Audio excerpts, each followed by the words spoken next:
The Titleist Pro V1, arguably the most iconic golf ball in the history of the game. And in 2025, this golf ball has had an upgrade. But with every new release of this golf ball, the big question still remains. Have Titleist actually managed to improve it? In today's video, I'm going to put the 2025 version of the Pro V1 up against its previous model. I'm going to be putting both golf balls through their paces to see if Titleist have managed to make a leap in performance. Or is this version just another minor tweak? I'm going to be testing both golf balls with a lob wedge, a pitching wedge, a 7-iron, and a driver. I want to see what the performance is like throughout the whole golf bag. And by the end of this video, you will know should you be buying the 2025 version of the Pro V1 or grabbing yourself a bargain and buying an older version. Let's get into it.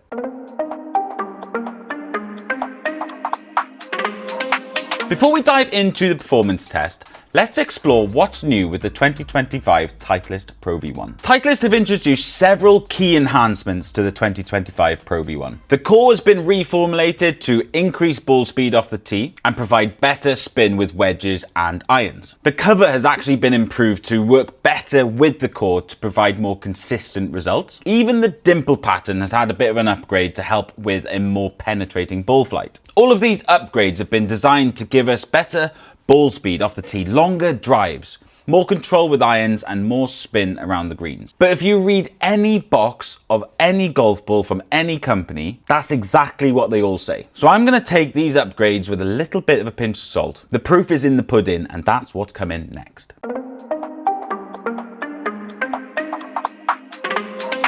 Right then, let's gather some data. I'm going to start with the lob wedge. Like I said, I'm going to hit 4 different clubs, and I'm going to hit these golf clubs 20 times with each golf ball. I'm trying to gather as much data as I can so we've got some reliable data to go through.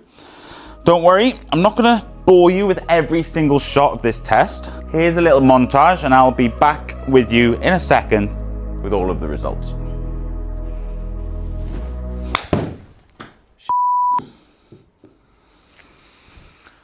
I might delete that one.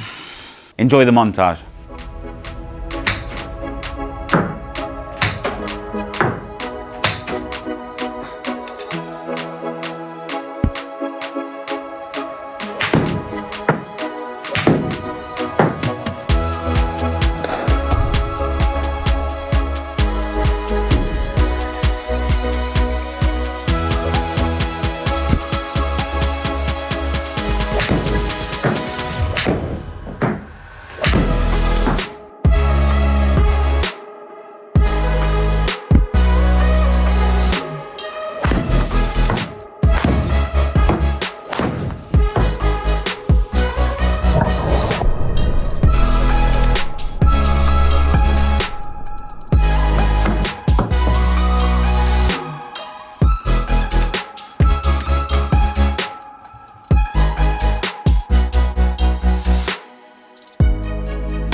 Right then, results are in, and Titleist claim that the 2025 version of the Pro V1 is a big improvement on previous models. But is that really true? I've hit a lot of golf balls for this test with a load of different golf clubs throughout the whole bag to really put these claims to the test. The data points I'm most interested in looking at are the carry distances, ball speed, spin, descent angle, and height. Now those last two are really important when it comes to the flight of a golf ball. First up, let's look at the lob wedge. With the lob wedge, we want control and predictability, especially when it comes to spin. And here's what I found. Carry distance stayed almost identical with the 2023 version at 60.6 and the 2025 version at 60.7 yards. Ball speed was basically the same, both at 58.4 and 58.2. The biggest difference? Spin. The 2025 model generated more spin with 7,245 compared to 5,984 with the 2023 version. More spin means better stopping power. When it comes to the flight characteristics, it's basically exactly the same. These balls flew in exactly the same window as each other. Now, Titleist claimed that consistency has massively improved with this new golf ball, but is that true? Well, with the lob wedge, yes. The difference between the highest spin and the lowest spin with the 2023 version was 4,024. Now that's a huge difference between your highest spinning shot and your lowest spinning shot. But with the 2025 version, the spin variation was only 1,585, making that golf ball much more reliable.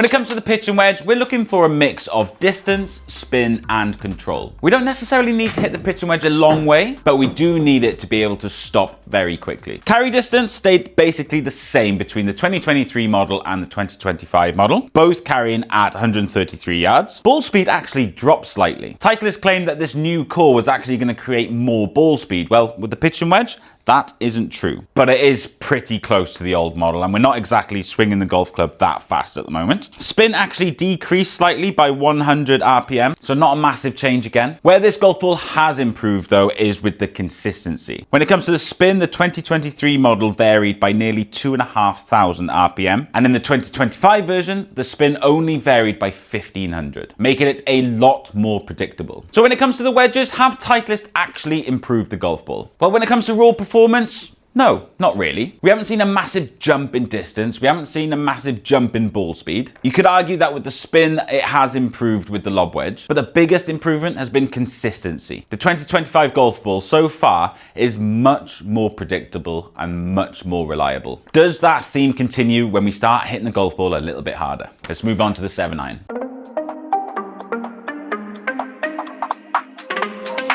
Now, when it comes to the 7-iron, we want to be hitting this golf club as far as we can without compromising too much on the stopping power. If you can hit your 7-iron a long way and still stop it on the green, that's a recipe for lower handicaps. Let's have a look at the numbers. We've got a very similar theme here. The carry distance basically stayed exactly the same. The ball speed has increased, but only by a little bit. Spin has increased slightly by 300 RPM, which is interesting because we haven't actually compromised on distance whilst gaining a little bit of extra control. And again, when it comes to the flight characteristics, there isn't a huge difference between these two golf balls again. The biggest difference, again, is in consistency. When it comes to the spin, the 2023 model varied by nearly 1,400 RPM compared to the 2025 version, and it only varied by 676, which is incredible consistency.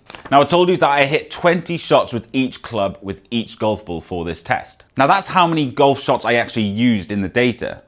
The number of shots that I actually hit was much higher. I wanted to make sure that my consistency of strike was very similar with both golf balls. So if I hit a bad one, I took it out of the data. And I'm making this point because the improved consistency that we're seeing with the 2025 golf ball isn't down to a variation in strike. I was striking both golf balls the same way, and I made sure of that. So this improved consistency with the 2025 model is really, really impressive.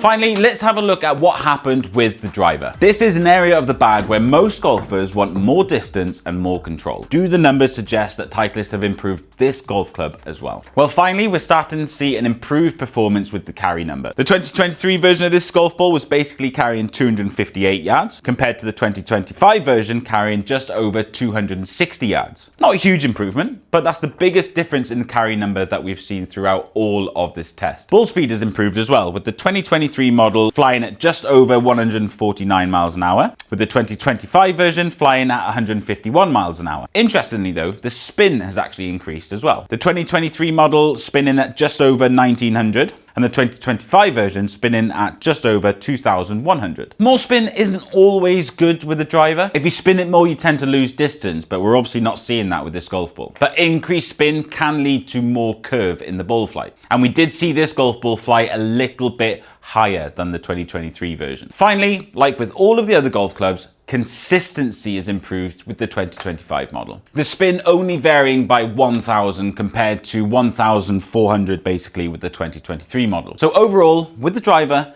I think Titleist have improved this golf ball. More distance, more ball speed, more spin, better consistency. What's not to love?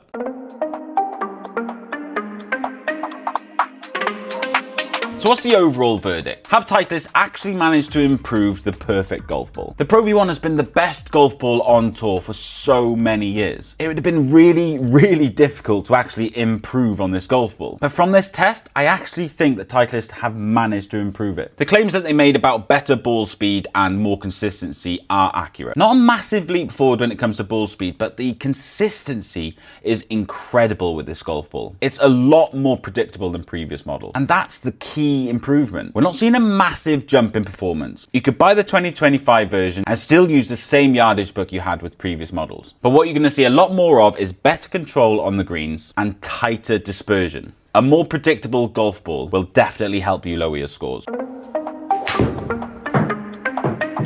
Let me know in the comments, guys, based on these numbers, would you switch to the new 2025 version of the Pro V1? Or would you just stick with older models at a cheaper price? Have you tested this golf ball yourself? What kind of results are you seeing? Let me know in the comments. Guys, thank you so much for taking the time to watch this whole video. If you've made it this far and you're not subscribed, please consider hitting that subscribe button. And if you've enjoyed this video, please share it with a friend. But for now, thanks for watching, and I will see you next week for another video.